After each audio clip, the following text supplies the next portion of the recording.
del tablero marcaba las 2:47 a.m. mientras mi viejo Tsuru se deslizaba por las calles empedradas del centro histórico de la Ciudad de México.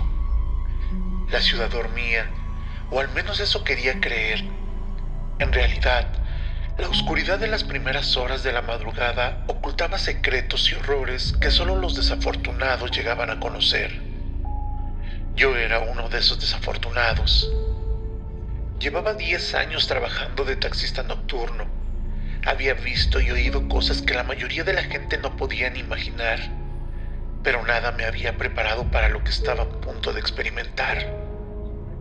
Esa noche, después de dejar a un pasajero en las cercanías del Templo Mayor, decidí tomar un breve descanso. Aparqué el coche en una esquina poco iluminada y encendí un cigarrillo.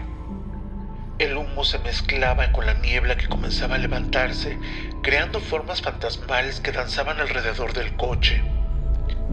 Cerré los ojos por un momento, disfrutando del silencio, pero algo perturbó mi tranquilidad. Un golpe seco en el maletero. Me sobresalté y miré a mi alrededor, pero no vi nada fuera de lo común. Pensé que tal vez un gato había saltado sobre el coche y seguí fumando, tratando de ignorar la creciente sensación de inquietud. Pasaron unos minutos y decidí reanudar mi ruta. Encendí el motor y me dirigí hacia la Plaza de Santo Domingo, un lugar frecuentado por turistas durante el día, pero desierto y sombrío a esas horas. Mientras conducía, sentí un escalofrío recorrerme la espalda, como si alguien me estuviera observando. Ajusté el espejo retrovisor y por un segundo juraría haber visto una sombra moverse en el asiento trasero. Giré la cabeza rápidamente, pero no había nadie, solo el asiento vacío y la oscuridad. Debe ser el cansancio, me dije a mí mismo, pero no podía sacudirme la sensación de que algo estaba terriblemente mal. Decidí no darle más vueltas y seguir trabajando. A las 3:15 de la mañana recibí una llamada por radio. Una voz femenina, suave y distante, me pidió que recogiera a un pasajero en el callejón de la Condesa. No era una zona particularmente peligrosa, así que acepté. Cuando llegué, el callejón estaba envuelto en una penumbra inquietante. Las luces de las farolas parpadeaban y el silencio era tan profundo que podía oír mi propio corazón latiendo. Vi una mujer parada bajo uno de los faroles.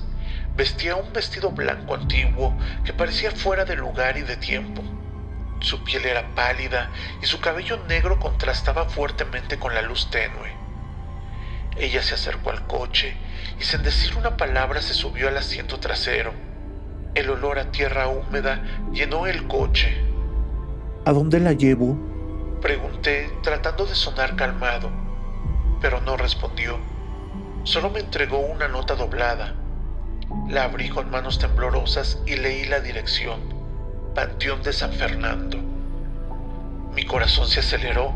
No era común que alguien quisiera ir a un cementerio a esas horas, pero el trabajo es el trabajo, así que emprendí el camino. Mientras conducía, el silencio en el coche se volvió insoportable. Miré por el retrovisor y vi que la mujer estaba mirando fijamente hacia adelante, sin parpadear. Su respiración era apenas perceptible. Intenté entablar una conversación, pero ella permaneció en silencio como una estatua de mármol. Cuando llegamos al Panteón de San Fernando, la niebla era tan densa que apenas podía ver a unos metros delante de mí. La mujer abrió la puerta y salió sin decir una palabra. Vi cómo caminaba hacia las rejas del cementerio y se desvanecía en la niebla. Sentí un alivio momentáneo, pero también una profunda inquietud. Algo no estaba bien. Así que decidí esperar unos minutos antes de irme, solo para asegurarme de que ella estuviera bien. Pero entonces vi algo que me heló la sangre. A través de la niebla, vi la figura de un hombre alto y delgado acercándose al coche. Sus ojos brillaban con una intensidad antinatural. Sentí un miedo primitivo, una sensación de peligro inminente. Pisé el acelerador y salí de allí tan rápido como pude, y mientras conducía oí un susurro en mi oído, como si alguien estuviera sentado a mi lado. No debiste venir. decía la voz. Miré de reojo y vi una sombra en el asiento del copiloto. El miedo me paralizó. Quise gritar, pero no podía emitir sonido alguno. El coche parecía tener vida propia, acelerando a través de las calles desiertas del centro histórico. La sombra a mi lado se hacía más densa, más tangible, y el susurro se transformó en un murmullo constante que llenaba el habitáculo.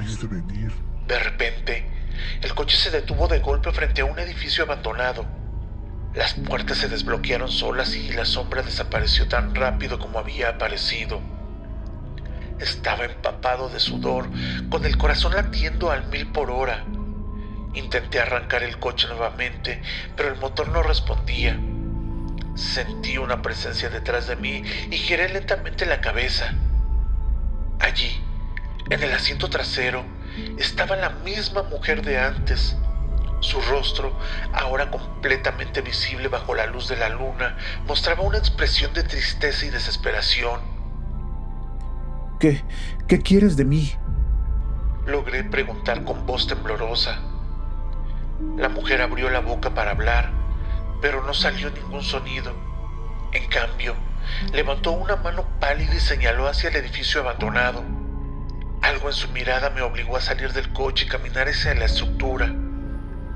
El edificio era una vieja casona colonial, con ventanas rotas y puertas desvencijadas. Al cruzar el umbral, una ráfaga de aire frío me envolvió. El interior estaba cubierto de polvo y telarañas, y el olor a moho impregnaba el lugar.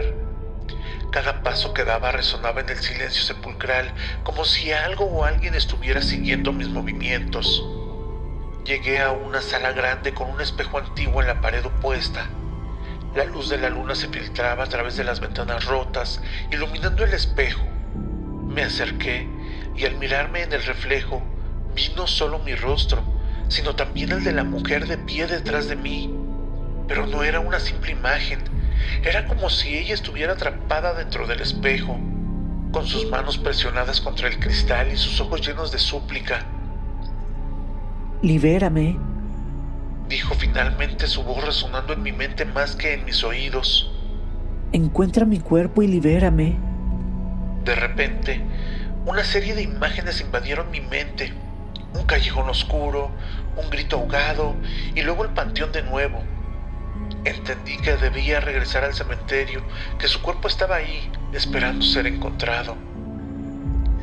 Salí del edificio y volví al coche. Esta vez, el motor arrancó sin problemas.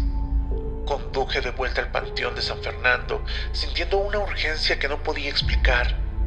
Al llegar, la niebla se había disipado un poco, permitiéndome ver mejor.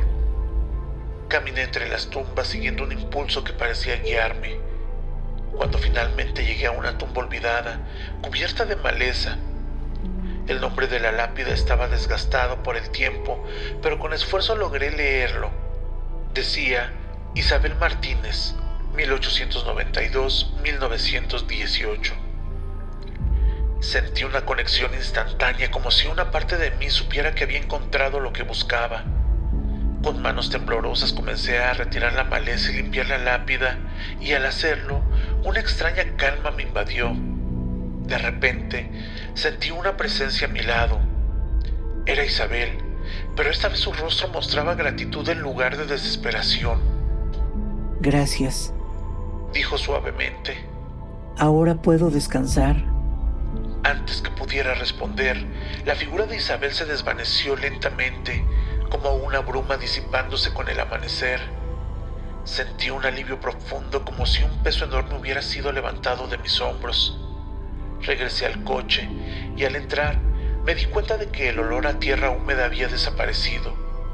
El reloj del tablero marcaba las 5:30 de la mañana y el cielo comenzaba a clarear.